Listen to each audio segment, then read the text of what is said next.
이제 133편 표제를 보시면 이 다윗의 시, 곧 성전에 올라가는 시라 이렇게 기록해 놓고 있습니다. 시편이 총 150편인데 그중에 종종 이 시는 누가 지었고 이 시는 어느 용도로 사용되었고 이걸 종종 표기를 해 놓습니다. 그래서 오늘 시편 134편 같은 경우는 다윗이 지었고 특별히 다윗이 성전에 올라갈 때, 그러니까 이스라엘 백성들은 이 성전에 올라갈 때 그냥 산책하면서 천천히 올라간 것이 아니고 서로 찬양을 부르면서 올라갔습니다. 그래서 성전에 올라가면서 찬양을 부르라고 이 시를 지었는데요.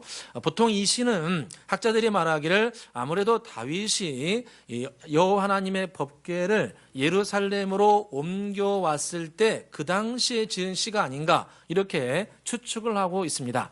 사무엘하 6장, 5장, 6장에 보게 되면 다윗이 오랫동안 방치되었던 이 여호와 하나님의 법궤를 예루살렘의 새로운 수도인 예루살렘으로 이제 옮기는 과정이 자세하게 기록이 되어 있습니다. 그래서 다윗이 12지파 모든 백성들을 예루살렘으로 초청을 하고 이 아비나답의 집에서 예루살렘까지 수키로가 되는데 이 걸어가면서 이 모시고 가면서 한 10걸음 걸을 때마다 하나님 앞에 예배를 드렸습니다. 제단을 이렇게 예물을 이렇게 쌓아서 올린 거죠. 이게 엄청난 정성입니다. 그러니까 수키로를 모시고 가는데 여호와 레위지파가 메고 가는데 한 7걸음 걸어가게 되면 잠시 멈추고 함께 모여서 또 찬양 한 곡 부르고 예물을 드리고 이런 일을 했습니다. 그러니 이 시간이 굉장히 오래 걸렸을 것이고 또 이런 몇백 명 예배 드리는 정도가 아니고 수천 수만 사람이 온 겁니다.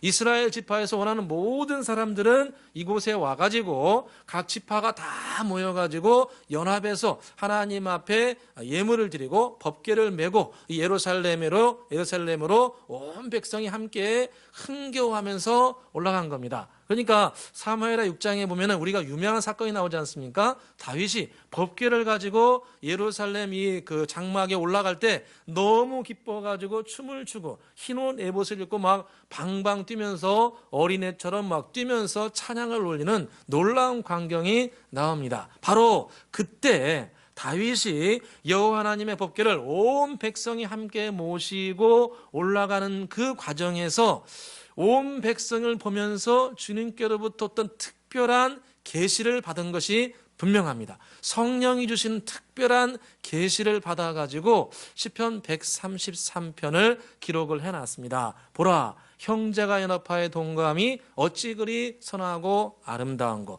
머리에 있는 보배로운 기름이 수염 곧 아론의 수염에 올라서 그 옷깃까지 내린 같고 헐몬의 이슬이 시온 산들에 내린 같도다. 여호와께서 거기서 복을 명령하셨나니 곧 영생이로다.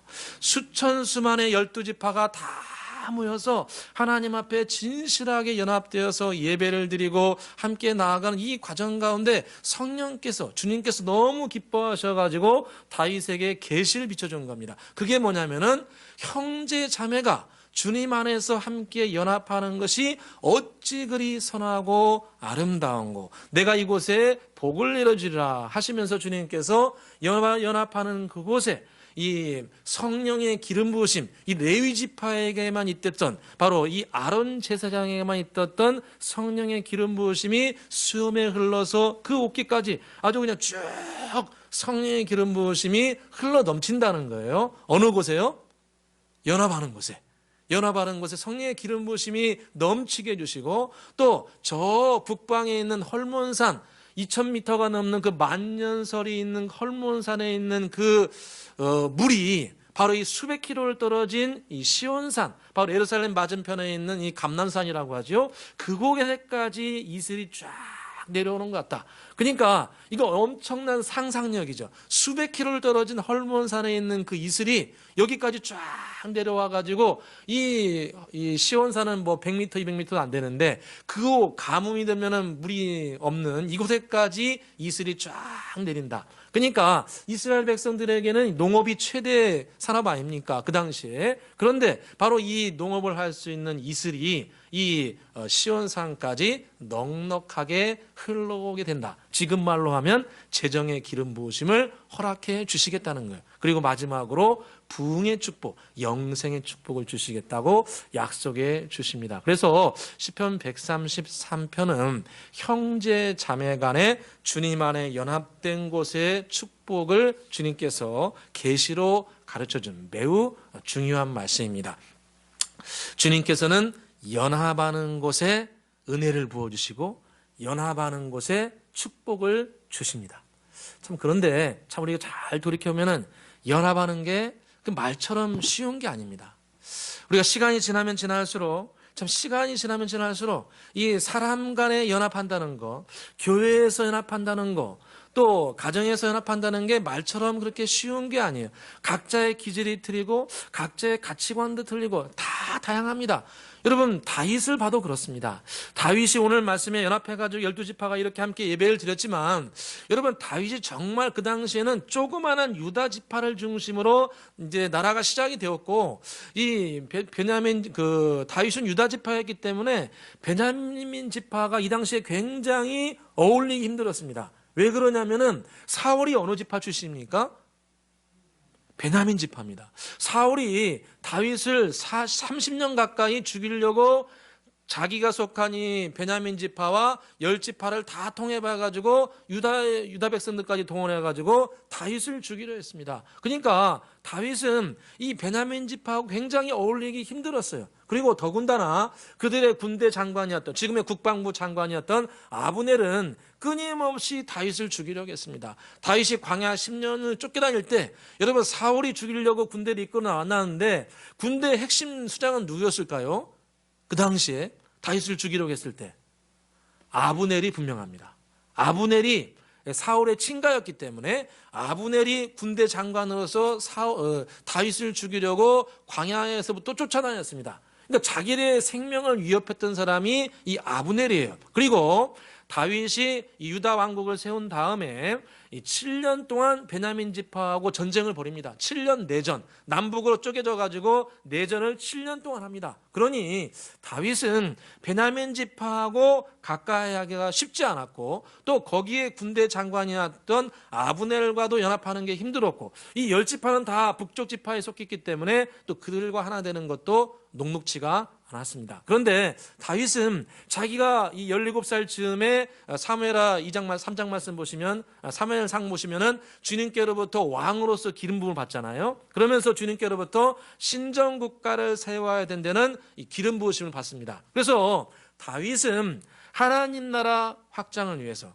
하나님이 원하시는 신정국가를 이 땅에 온전히 이루기 위해서 정말 받아들이기 힘들고 때로는 용서하고 품기 힘든 이 베냐민 지파 또 그들의 군대 장관 또 그들에 속했던 여러 지파들 그들을 다 마음으로 품고 그들과 연합을 합니다.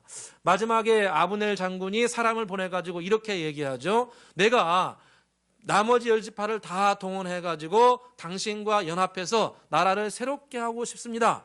이제 이 말을 한 것은 아브넬이 더 이상 군사력이 없었기 때문에 이렇게 한 겁니다. 내가 당신과 연합하길 원합니다. 이렇게 제안을 했을 때 막강한 군사력을 가지고 있던 다윗이 그를 다 해할 수 있었지만 성경에 보니까 흔쾌히 아브넬과 함께한 베냐민 사람들 그가 세운 이스봇 왕 그들까지 다 받아들여 가지고 연합을 했다. 이렇게 성경에 말씀합니다. 사무엘하 3장 12절에 보니까 다윗이 이르되 좋다. 내가 너와 언약을 맺으리라. 이렇게 말씀합니다. 그러니까 아브넬이 함께 연합하자고 했을 때 그를 해하지 않고 받아들이고 함께 연합하여서 온 지파가 하나가 될 수 있도록 구현해 나간 것을 볼 수 있습니다. 바로 다윗이 어떤 이 어려운 상황 가운데 사람을 받아들이고 사람을 품고 용서하고 이로 말미암아 하나님의 생명 공동체 예수 공동체를 이 땅에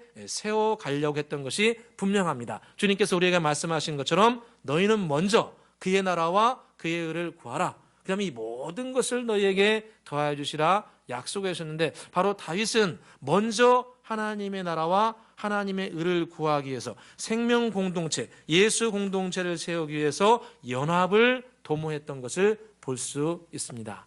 올해 2022년을 시작하면서 우리가 여러 가지 기도 제목이 있고 바라는 소원이 있는데 저는 그런 생각을 해봅니다. 주님께서 우리가 정말 원하고 마음에 원하는 것들이 있는데 소원하는 것들이 있는데 그보다 먼저 해야 될 것은 우리가 연합하는 겁니다.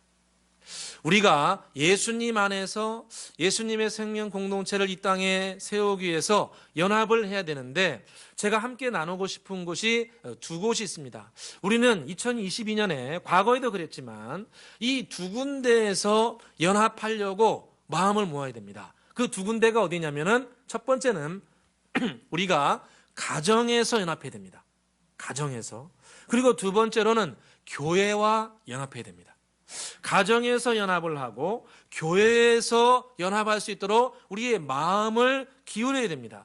여러분 성경에 보니까 주님께서 창세기 1장 2장에 보시면은 교회를 세우시기 전에 성경에 보니까 아담과 하와를 통해서 가정을 먼저 세우신 것을 볼 수 있습니다. 남녀를 창조하셔가지고 먼저 가정을 세우시고 이 가정으로부터 출발해가지고 쭉 이어져 가면서 나라도 세우시고 마지막에 예수 그리스도를 중심으로 한 교회를 세우십니다. 그래서 우리의 삶의 여정에서 가장 중요하게 시작되는 공동체는 교회보다도 우선은 가정이라고 할 수 있습니다. 가정을 먼저 창조하시고 가정을 통해서 이루어 가시는 것을 볼 때 우리의 여정에서 가정은 우리 신앙의 출발점이고 우리 삶의 종착지인 것을 볼 수 있습니다. 우리 삶의 여정의 출발점이 바로 이 가정이고 우리 삶의 종착지가 가정이라고 할 수 있습니다. 왜 그렇습니까? 우리는 가정에서 태어나고 언젠가 우리의 삶이 다 마무리될 때 대부분 가정에서 삶을 마무리합니다. 일가 친척, 자기 자녀들이 보는 가운데 대부분 삶을 마무리하기 마련입니다. 그래서 우리의 삶은 가정에서 출발을 해서 결국은 가정에서 마무리를 하게 됩니다. 그래서 가정을 하나님의 뜻과 예수 생명 공동체가 될 수 있도록 이 가운데 사랑과 위로와 격려가 있을 수 있도록 가정을 연합하는데 우리는 마음을 더욱더 기울여야 됩니다. 부부가 서로 연합되어야 되고 또 부모와 자녀 가운데 서로 연합될 수 있는 은혜를 구하고 또 그 일의 통로가 될 수 있도록 우리가 마음을 기울여야 됩니다. 여러분 우리가 그렇지 않습니까? 밖에서 힘들고 어려운 일이 많이 있다 할지라도 가정에 돌아왔을 때 서로 위로해주고 격려해주고 따뜻한 사랑의 온기를 체험하게 되면 그 어려움은 존재하지만 사랑으로 말미암아 그것을 이겨나갈 수 있는 힘을 얻게 됩니다. 반면에 밖에서 아무리 인정받고 많은 명성을 얻는다 할지라도 집에 문 열고 띵동 하고 들어왔는데 아무도 반기지 않고 시베리아 벌판이고 그러면은 이건 뭐 가정에 머물고 싶은 생각이 전혀 없고 그러다가 문제가 터지기 시작하는 것을 볼 수 있습니다. 가정에서 먼저 위로와 격려, 따뜻한 사랑의 온기가 있기를 간절히 소원합니다. 얼마 전에 중학교 한 학생이 뭐 이런 일이 있었다는 얘기를 제가 들었어요. 어떤 일이냐면은 모 중학교에서 한 학생이 아침에 이제 학교에 등교를 했는데 이 친구는 오후 1시에 등교한 거예요. 갑자기 오후 1시에. 선생님이 너 일로 와봐. 너 지금 몇 시에 지금 학교 등교했는데 너 왜 이렇게 늦었어? 그랬더니 사정을 들어보니까 이 친구가 이제 부모님이 여기 우리 중앙시장 있지 않습니까? 중앙시장에서 이렇게 뭐 일을 하세요. 가게를 운영하시는데 보통 이제 뭐 한 9시, 10시까지 일하니까 뭐 정리하고 이것저것 하고 그러면은 보통 11시, 늦을 때는 뭐 12시에 들어오니까 부모님 얼굴 뵈기가 쉽지 않은 거예요. 그래서 이제 한날은 이 친구가 엄마 아빠 얼굴 좀 보고 좀 사람이 그렇잖아요. 이제 부모님이 이제 좀 재정적인 여유는 있으니까 돈 주면서 뭐 마음껏 사 먹으라고 하는데 여러분 사람이 뭐 맨날 먹을 거 맛있는 거 먹는다고도 뭐 다 해결됩니까? 근데 이 친구가 이제 아빠 엄마가 얼굴 좀 보고 싶고 대화도 하고 싶고 그래가지고 그날은 막 꾹꾹 참고 막 눈을 부릅뜨고 아버지 어머니 오실 때까지 기다렸다가 아버지 어머니하고 대화하고 이야기하고 오늘 뭐 별일 없었냐 서로 안아주기도 하고 그런 따뜻한 사랑의 온기를 느끼다 하고 뭐 이야기하다 보니까 새벽 1시, 2시 넘어서 잠을 주무신 거예요. 그래서 그날 푹 주무시고 다음날 새벽 오후 1시에 학교에 등교를 한 거예요. 할렐루야. 이 잘한 건 물론 아니겠죠. 잘한 건 물론 아니겠죠. 근데 저는 그런 생각하는 거예요. 그런 생각을 진짜 합니다. 무슨 생각이냐면 이 친구는 건전한 성인이 분명히 된다. 저 그게 확신이 있습니다. 건전한 성인으로 분명히 성장한다. 부모의 따뜻한 사랑과 온기를 체험하고 그 감정적인 충족을 받고 그렇게 되는데 어떻게 삐뚤어지겠습니까? 삐뚤어 나갔다가도 부모님의 사랑, 위로, 격려로 분명히 회복될 거라고 저는 믿습니다. 이걸 보게 되면 우리의 가정은 정말 우리 삶의 출발점이고 종착점입니다. 그래서 가정에서 사랑으로 따뜻하게 보듬어줘야 됩니다. 부부간에도 보듬어줘야 됩니다. 목사님 무슨 말씀이야? 보듬어줘야 됩니다. 한번 우리 연습 한번 해보겠습니다.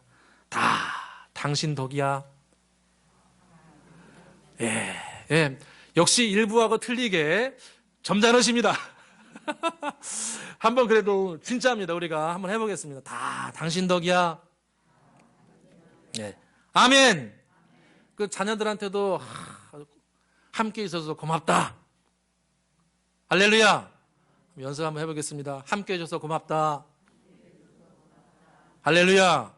정말 그런 것 같습니다. 세상적으로 많이 이런 것도 물론 유익하지만 가정이 함께 살고 서로 위로해주고 격려해주고 이것이 우리의 큰 유익이 됩니다. 그래서 저와 여러분 2022년 살아가면서 가정에서 서로 사랑으로 보듬어 주시길 주의 이름으로 축원합니다. 골로새서 3장 14절에 이 모든 것 위에 사랑을 더하라. 사랑은 온전하게 매는 띠니라. 이렇게 말씀합니다. 이 모든 것 위에 무엇을 더하라고요? 사랑을 더하라. 사랑은 온전하게 매는 띠니라. 가정을 온전하게 메워주고 부부관계를 묶어주고 부모와 자녀를 묶어주는 것은 다른 시스템, 다른 돈 이것도 있으면 좋지만 그걸로 다 묶어주지 않고 진정한 사랑을 통해서 묶어준다는 겁니다. 그리고 저와 여러분 사랑으로 연합하시기를 주의 이름으로 축원합니다. 두 번째로 우리가 연합해야 될 것은 교회와의 연합입니다. 여러분 우리의 신앙에서 다른 여러 가지 중요한 장소가 있고 건물이 있겠지만 여러분 교회만큼 중요한 게 없습니다. 물론 성경에 보면 우리 사람도 우리 거듭난 백성들이 교회라 이렇게 말씀하죠. 그것도 틀린 말씀이 아닙니다. 그런데 이런 눈에 보이는 건물도 교회의 중요한 영역입니다. 여러분 교회만큼 중요한 단체와 교회만큼 중요한 건물이 이 세상에 없습니다. 왜 그러냐면 주님이 이렇게 말씀하셨어요. 에베소서 1장 23절에 교회는 그의 몸이니 만물 안에서 만물을 충만케 하시는 이의 충만함이라 이렇게 말씀합니다. 교회는 예수 그리스도의 몸이라는 겁니다. 여러분 주님께서 여러 가지 사역을 하시고 복음을 전파하시고 사람을 세우시고 기쁨과 즐거움을 허락해 주시고 예배를 받아주시고 하는 모든 곳이 바로 교회를 통해서 한다는 겁니다. 교회를 통해서 주님께서 선교하시고 교회를 통해서 교육하시고 교회를 통해서 사람을 세워주시고 교회를 통해서 주님께서 우리에게 은혜와 축복을 내려주십니다. 교회는 그의 몸이니 만물 안에서 만물을 충만하게 하시는 이의 충만함이라 이렇게 말씀합니다. 교회는 이 어두운 세상 가운데 존재하면서 이 어두운 세상을 빛으로 생명으로 충만하게 변화시키는 것이 바로 예수 그리스도께서 핏값을 주시고 사신 교회라는 겁니다. 그래서 우리가 정말 충만하길 원하고 새롭게 되길 원한다면 교회와 연합하면 됩니다. 교회는 그의 몸이니 만물 안에서 만물을 충만하게 하시는 이의 충만함이라. 그래서 교회와 영적인 호흡을 함께하고 교회의 어떤 방향이라든가 교회의 어떤 나아갈 지침이라든가 이런 방향에 대해서 때로 우리가 완벽하게 수긍이 되지 않는다 할지라도 주님이 세우신 교회고 이 일을 통해서 주님 나라 확장된다면 내 가치관하고 조금 틀린다 할지라도 우리가 마음을 함께 연합하는 것이 매우 중요합니다. 그래서 교회가 힘들어할 때 함께 힘들어하고 교회가 기뻐할 때 함께 기뻐하고 교회의 축복이 나의 축복이고 할렐루야. 교회의 어려움이 나의 어려움이다. 이런 마음으로 교회와 함께 영적인 호흡, 이 발걸음을 함께 하면은 주님께서 충만한 은혜를 그 개인에게 흘려 보내주신다는 겁니다. 주님께서 교회와 연합한 자들을 반드시 충만하게 해주십니다. 저는 제가 목회자이기 때문에 그러는 것이 아니고 저 개인과 주위에 있는 분들을 보게 되면 교회와 영적인 호흡을 맞추게 되면 자연스럽게 성령의 충만함이 그 개인과 가정에 흘러가는 것을 제 자신이 봅니다. 여러분 성경에 보니까 사도행전에 보니까 사도 베드로가 감옥에 잡혀가 가지고 이제 형장에 있을로 사라질 그 위험 가운데 처합니다. 이제 사도 베드로가 그냥 생명을 잃게 되면 교회가 큰 위기 가운데 처하게 됩니다. 그래서 초대교회 성도님들이 어떻게 했냐면은 사도 베드로가 감옥에 갇혔을 때 온 성도인들이 그 조그마한 집에 모여가지고 함께 주님 앞에 간절히 기도했다고 나옵니다. 사도행전 1장 12장 5절에 보니까 이에 베드로는 옥에 갇혔고 교회는 그를 위하여 간절히 하나님께 기도하였더라. 교회, 예수 그리스도의 성도님들 함께 모여서 베드로를 위해서, 교회를 위해서, 하나님 나라 확장을 위해서 저 어둠의 세력이 무너지도록 간절히 주님 앞에 기도했다는 거예요. 그러니까 교회가 어려울 때 마음을 모아서 함께 기도하고 뭐 경제적인 것뿐만 아니라 나의 재능과 은사와 능력을 통해서 하나님의 교회를 온전히 섬기고 함께 어려움에 동참하는 것, 이것이 바로 교회와 호흡을 맞추는 거죠. 그래서 이런 어려운 위기 상황 가운데 초대교회 성도님들이 함께 마음을 모아서 기도했다고 성경에 말씀합니다. 성경에 보니까 이렇게 마음을 들여서 함께 기도하고 함께 보조를 맞출 때 주님께서 천사를 보내가지고 베드로가 갇혔던 옥문을 활짝 열어줬다. 성경에 이렇게 말씀합니다. 사도행전 12장 10절에 보니까 이에 첫째와 둘째 파수를 지나 시내로 통한 성문에 이르니 문이 저절로 열리는지라. 할렐루야. 교회와 연합해서 함께 나아갈 때 주님께서 문들을 열어주신다는 겁니다. 저와 여러분은 올해 문이 열려야 됩니다. 근데 그 문은 사람이 물론 노력해서 열어주는 것도 분명히 있겠지만 주님이 열어주셔야 됩니다. 주님께서 열어주셔야 돼요. 우리 개인과 가정과 후손들, 우리가 계획하는 것들, 우리의 미래들, 사람이 열심히 노력하는 부분도 당연히 필요하겠지만 주님께서 문을 열어주셔야 돼요. 근데 그 문을 오늘 성경의 사도행전 12장 말씀에 어떻게 열어주시냐면은 주님께서 교회와 연합하는 자들에게 주님께서 열어주신다는 거예요. 저와 여러분 교회와 연합하시기를 주의 이름으로 축원합니다. 저는 어제 말씀 준비하면서 문득 그 생각이 들더라고요. 이만 합심기도문이 생각나더라고요. 이 작년 5월에 시작했거든요. 우리 성전 건축을 위한 이만 합심기도문. 우리가 성전 건축하고 우리가 입당하고 그럴 때까지 정말 교회 성전 건축을 위해서 마음을 들여봅시다. 이런 마음으로 보통 한 15가지 정도 적어가지고 15개의 기도 제목을 우리 매일 한 3-4번씩 4번씩 기도하는 겁니다. 그래가지고 이제 120번 이렇게, 이번 같은 경우는 120번 매달 합니다. 그래서 제 목표는 한 2만에서 3만 번 정도 매주 이렇게 기도하면 얼마나 좋을까. 그런 마음으로 교회 성전 공사를 위해서 이거 시작했는데 감사하게도 여러분이 많이 동참해 주셔가지고 어제 한번 이렇게 쫙 훑어보니까 한 180개 정도가 올라왔더라고요. 지금 9개월 동안 180개, 이렇게 한 게 180장이 올라온 거예요. 계산해 보니까 거의 이제 2만 가까이 됐는데, 정말 전 너무 감사해요. 여러분 뭐 경험한 분도 계시겠지만 교회 성전 공사하다가 별의별 일이 많습니다. 정말 별의별 일이 많아요. 죄송하지만 교회가 뭐 쪼개지기도 하고 뭐 떠나가기도 하고 막 별의별 일이 많은데 지금까지 우리 은혜교회 정말 무탈하게 여기까지 안전하게 왔습니다. 할렐루야. 저는 주님께서 우리의 기도를 사용하신 줄로 믿습니다. 제가 여러 가지 소문을 들어보면은 어떤 분들은 매일 아침에 뭐 3-4번 기도하고 또 어떤 분은 이거 가지고 다니면서 병원 가서 그 진료 시간 기다리면서 뭐 그때도 기도했다고 하시고, 어떤 분들은 이렇게 뭐 학생들은 공부하면서 이렇게 책에 넣어놓고 몇 번씩 기도하고. 참 할렐루야. 얼마나 아름다운 모습입니까? 형제가 연합하여 동감이 어찌 그리 선하고 아름다운 거. 이렇게 하나님의 교회와 연합하는데 제가 이거 우리 교회 몇 달간 있는 일들을 좀 들어보니까 우리 교회 요즘에 뭐 합격했다는 소식이 많아요. 학생들이 뭐 어디 뭐 고등학교 합격했다. 우리 청년들 뭐 어려운 시험 합격했다.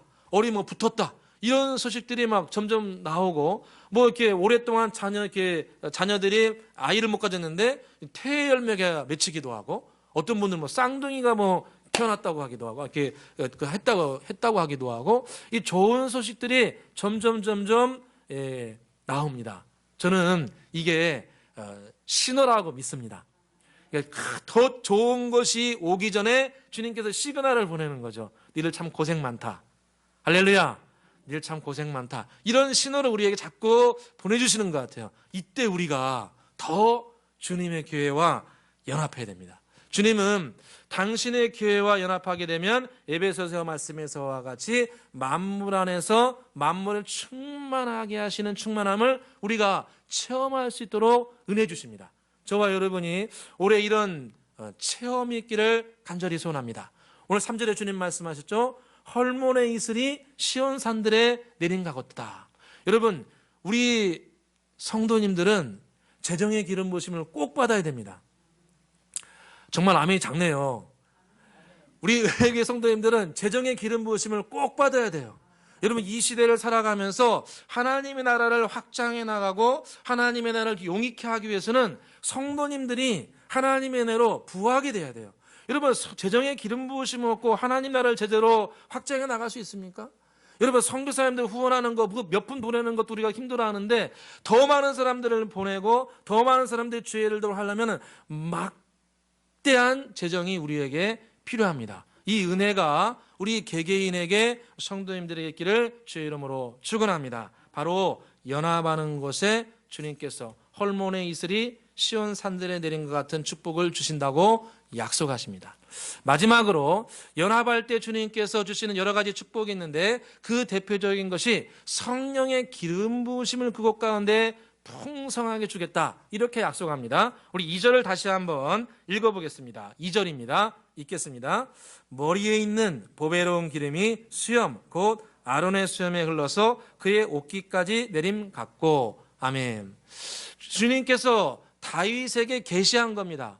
12지파가 다 연합해서 당신을 모시고 예루살렘에 올라가는 이들에게 주님께서 다윗에게 계시적으로 말씀해 준 것, 그게 뭐냐면은 연합하여 나갈 때 주님께서 머리에 있는 보배로운 기름이 그 수염에 흘러서 옷깃까지 쫙 흘러가듯 성령의 기름 부으심을 그 연합하는 공동체에 풍성하게 내려주신다는 겁니다. 여러분, 우리 주의 백성들은 결국은 성령의 기름 부으심이 좌우합니다.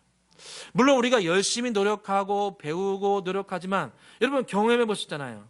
어떤 것은 아무리 노력해도 못 넘는 영역이 있어요. 일본이 아무리 노력해도 미국을 못 넘는 선이 있어요. 중국이 아무리 노력을 해도 미국을 못 넘는 선이 있어요. 왜 그럴까요? 성령의 기름 부으심이 있습니다. 여러분, 교회도 보게 되면 기름 부으심이 다 틀려요. 교회도 보게 되면 교회와 가정에 성령의 기름 부으심과 성령의 기름 부으심의 정도가 차이가 납니다. 이게 들을 수 있고 이해할 수 있는 부분 받으세요. 그냥 이해 안 되면 이해하지 마세요. 교회가 개인과 가정이 성령의 기름 부으심과 정도가 제각각입니다. 어떤 교회는 찬양의 기름 부으심이 있는 교회가 있고, 어떤 교회는 말씀의 기름 부으심이 있는 교회가 있고, 어떤 교회는 재정의 기름 부음, 어떤 교회는 그 교회는 지혜의 기름 부으심이 있어요. 근데 어떤 그 기름 부으심은 또 각 개인과 교회에 따라서, 가정에 따라서 기름 부으심의 정도가 차이가 나는 경우가 있습니다. 그래서 강력한 기름 부으심을 받은 교회는 강력한 일을 하게 되고, 강력한 기름 부으심이 있는 가정은 그 가정과 후손들 가운데 강력한 기름 부으심이 있는 걸 볼 수 있습니다. 그래서 성령의 기름 부으심이 그 가정과 교회에 있습니다. 있어요. 그런데 그 헐몬에 있을 뿐만 아니라 머리에 있는 보배로운 기름이 수염에 흘러서 그 옷깃까지 흘러넘치는 그 축복이 바로 어디에서 오는가? 바로 연합하는 곳에서 임한다는 겁니다. 연합하는 곳에 주님께서 풍성한 은혜를 그 공동체에 부어주신다는 겁니다. 그래서 저와 여러분, 가정에서 교회에서 연합하는 방향으로 나아가시기를 주의 이름으로 축원합니다. 다윗과 그의 부하들을 보면은 우리가 매우 독특한 것을 하나 발견하게 됩니다. 그 뭐냐면은 다윗이 예전에 골리앗과 싸워서 물맷돌 하나로 그 골리앗 2m가 넘는 장신의 장수를 갖다가 한 방에 끝내버립니다. 이 엄청난 능력이죠. 이 물맷돌을 얼마나 잘 던졌고 얼마나 훈련받았고 얼마나 믿음이 있었으면 이 한 방 던져가지고 수백 미터가 떨어졌는데 한 번에 그를 이렇게 죽일 수 있을까? 대단한 능력이죠. 근데 성경에 보니까 시편 18편에 나에게 전쟁하려고 띠를 띄웠다 이렇게 다윗이 표현합니다. 그러니까 다윗에게 이런 성령의 강력한 지혜와 능력을, 그에게 전쟁하는 능력을 다윗에게 부어준 거죠. 그런데 성경에 보니까 다윗과 연합한 그의 용사들에게 어느 정도 시간이 지나게 되니까 다윗에게 있었던 성령의 기름 부으심이 그 용사들에게 확 흘러갔다, 이렇게 성경이 가르쳐줍니다. 사무엘하 21장 18절에 보니까 그 후에 다시 블레셋 사람들과 곱에서 전쟁할 때 후사 사람 십북에는 거인 족속의 아들 중에 삽을 쳐 죽였더라, 이렇게 말씀하고 19절에 보게 되면 엘하나는 가드 사람 골리앗의 아우 라미를 죽였더라, 이렇게 말씀합니다. 예전에는 이스라엘 백성들이 사울 시대에는 막 벌벌 떨면서 어느 누구 하나도 가서 싸우지 못했는데 다윗을 기점으로 해서 그 거인 족속들을 죽이기 시작하고 다윗과 연합한 그의 부하들도 다윗과 같이 이 적들을 갖다가 한 번에 죽일 수 있는 능력을 함께 받은 것을 볼 수 있습니다. 무슨 말이냐면 다윗에게 있었던 성령의 기름 부으심과 능력이 그와 함께 연합했던 용사들에게도 흘러간 것을 볼 수 있습니다. 여러분, 성령의 기름 부으심은 연합하는 것으로 점점 흘러갑니다. 성령의 기름 부으심과 능력은 마음과 진심을 들여서 연합하는 그 공동체, 연합하는 그 개인, 연합하는 진심으로 따르는 자들, 그들에게 성령의 기름 부으심과 능력이 함께 흘러가는 것을 볼 수 있습니다. 지도자에게 있는 또 성령의 기름 부으심이 함께한 공동체에게 흘러가는 겁니다. 그래서 여러분, 뛰어난 장수 밑에 뛰어난 부하 장수가 탄생합니다. 할렐루야. 맞는 얘기입니다. 뛰어난 장수 밑에 연합하게 되면 그의 능력이 부하들에게 함께 흘러가요. 교회도 마찬가지예요. 교회에 있는 탁월한 은사와 능력이 하나님의 교회와 연합하는 자들에게, 그 성도님들에게 함께 흘러가는 것을 볼 수 있습니다. 그래서 저와 여러분, 올해 2022년은 가정에서, 교회에서 서로 연합하고 하나 되시기를 주의 이름으로 축원합니다. 반드시 주님께서 성령의 기름 부으심을 저와 여러분에게 넘치도록 부어주실 줄로 믿습니다. 그리하여 2022년 우리가 부흥의 숲을 이루고 회복의 숲도 이루고 또 결실의 숲도 오늘 우리 기도 제목처럼 이루시기를 주의 이름으로 축원합니다. 기도하겠습니다. 사랑과 은혜가 풍성하신 아버지 하나님, 올해 2022년 연합하는 하나가 되기를 소원합니다. 가정에서, 교회에서 연합을 목표로 함께 세워지게 하여 주옵소서. 가정에서 부부 간에, 부모와 자녀 간에 서로 연합하는 복된 가정 되기를 소원합니다. 교회와도 믿음으로, 사랑으로 함께 연합되게 하여 주옵소서. 교회의 목표와 방향에 우리가 함께 마음을 들여 연합함으로 초대교회와 같이 막힌 옥문들이 활짝 열리는 복된 역사 나타나게 하여 주옵소서. 또한 연합을 통하여서 성령의 기름 부으심이 온 교회, 온 성도님들 가운데 충만하기를 원합니다. 머리에 있는 보배로운 기름이 수염 곧 아론의 수염에 흘러서 그의 어깨까지 내린 것 같다 하셨는데, 우리 은혜에게 성도님들의 가정과 함께하는 분들에게 연합함으로 말미암아 기름 부으심이 넘치게 하여 주옵소서. 감사와 영광을 돌리오며 예수 그리스도의 이름으로 기도드리옵나이다. 아멘. 찬송가 50장 부르시면서 준비한 예물 올려드리겠습니다.